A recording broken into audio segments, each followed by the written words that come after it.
భద్రాద్రి కొత్తగూడెం జిల్లా మణుగూరు బీఆర్ఎస్ కార్యాలయం దగ్గర ఉద్రిక్తత నెలకొంది. బీఆర్ఎస్ కార్యాలయంపై కాంగ్రెస్ శ్రేణులు దాడి చేశాయి. ఫర్నిచర్ తగలబెట్టాయి. తమ పార్టీ కార్యాలయాన్ని ఆక్రమించారని కాంగ్రెస్ శ్రేణులు ఆగ్రహం వ్యక్తం చేశాయి.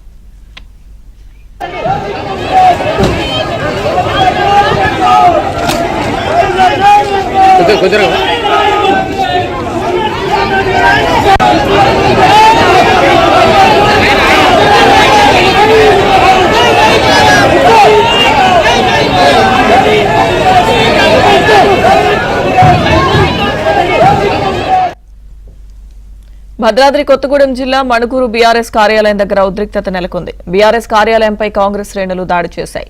ఫర్నిచర్ తగలబెట్టాయి. తమ పార్టీ కార్యాలయాన్ని ఆక్రమించారని కాంగ్రెస్ శ్రేణులు ఆగ్రహం వ్యక్తం చేశాయి. ఇక మణుగూరు బీఆర్ఎస్ కార్యాలయం దగ్గర ఉద్రిక్త పరిస్థితులు నెలకొన్నాయి. పూర్తి సమాచారం మా ప్రతినిధి రవిని అడిగి తెలుసుకుందాం.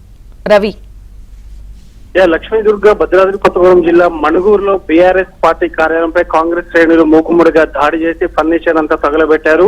దాని ఘటన పూర్వపరాలు చూస్తే మణుగూరులో బీఆర్ఎస్ పార్టీ కార్యాలయం సంబంధించిన చరిత్ర చూస్తే గతంలో చూసుకున్నట్టయితే మణుగూరు పినపాక శాసనసభ్యులుగా కలిసిన రేగా కాంతారావు కాంగ్రెస్ పార్టీలో ఉన్నప్పుడు అప్పుడు ఒక స్థలం దాత ఇవ్వడంతో ఆ స్థలంలో కాంగ్రెస్ పార్టీ కార్యాలయం నిర్మించారు. అప్పుడు ఆపరేషన్ ఆకర్షణ భాగంగా కేసీఆర్ పిలుపుతో రేగా కాంతారావు కాంగ్రెస్ పార్టీలో గెలిచి బీఆర్ఎస్ లో చేరిన క్రమంలో ఆ పార్టీ కార్యాలయాన్ని కూడా రంగులు మార్చడం జరిగింది.